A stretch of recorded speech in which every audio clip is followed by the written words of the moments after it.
السلام عليكم. في فيديو الأيام اللي فاتت انتشر على مواقع التواصل الاجتماعي زي الفيسبوك والتيك توك والانستغرام وجوالها كلها. الفيديو كان طبعا مش فيديو واحد، كان فيديوهات واجد بكل. هو عن ظاهرة يقولوا عليها تقريبا مسمينها جماعة كلهم كما يقولوا الأبواق السماوية أو The Sky Trumpets، واللي هي يعني زي اللي في الفيديو هذه. تاريخ اليوم 19 مارس الساعة 5:30 صباحا.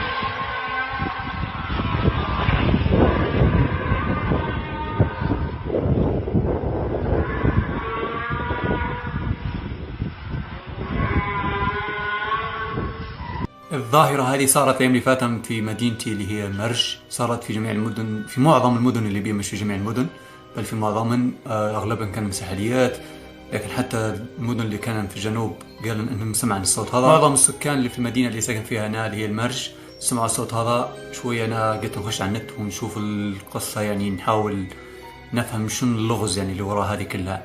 فخشيت وقعدت نبحث. أول حاجة بحثت عن الأبواق السماوية كما يقول البعض اللي هي سكاي ترامبت، فلقيت يعني كما تقول ما لقيتش أي حاجة يعني هيك. يعني صح لقيت نفس الأصوات، صار في كم مدينة من قبل، السويد تقريبا، صار في مدينة ميشيغان في أمريكا، في كم مدينة. طبعا أقدم واحدة فين تقريبا كانت في 91، يعني تقريبا مسجلة ولا كي.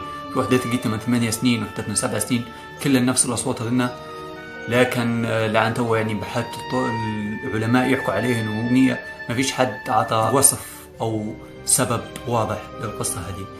بعضهم قالوا إنها كما تقول يعني low frequency sounds، اللي هن الأصوات ذات التشويش المنخفض، هن اللي سبب الصوت هذا، إنهن بسبب الرياح وجو هذا قاعد الإنسان يسمع فيهن. البعض قالوا إن الصوت هذا هو السبب الرياح اللي تبرم كما تقول في نمط معين في السماء، يلاحظوا إن السماء الغيوم يقدر يبرم هيك كالإعصار يعني. والبعض الآخر قالوا إن حوت أزرق، واللي أنا استبعدت هي الفكرة دي، لأن كما قلت لكم سمعوا جماعة في مدن كبيرة، سمعوا جماعة في مدن في الجنوب، لأن يعني يبعد عن ديما 2000 كيلو بكي على البحر وجوارها. البعض قالوا أن زلزال ضرب في نص البحر أو يضرب في نص البحر، اللي هو يضرب في نص المحيط مش نص البحر، يعني يضرب في مسافة يعني عن السواحل بمسافة 2000 كيلو 3000 كيلو، يضرب بقوة 8 رختار أو شيء هيك، يعني قوة مدمرة جدا.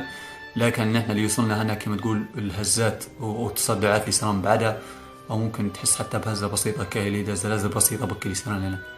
لكن يعني تو مش راح شنو القصة بالضبط، فلذلك إن شاء الله خير. لكن بقول لكم حاجة يا جماعة، كان نهاية العالم، رأى العالم انتهى من قبل، لأن القصة دي صارت من قبل بكل، صارت في أمريكا زي ما قلت لكم، صارت في دول ما لا حد تقدر تخش على اليوتيوب. طبعا تسيب كم رابط تشوفوهن. الرصاصة اللي تقتلك ما عمرك تسمعها، هذه خذوا قاعدة.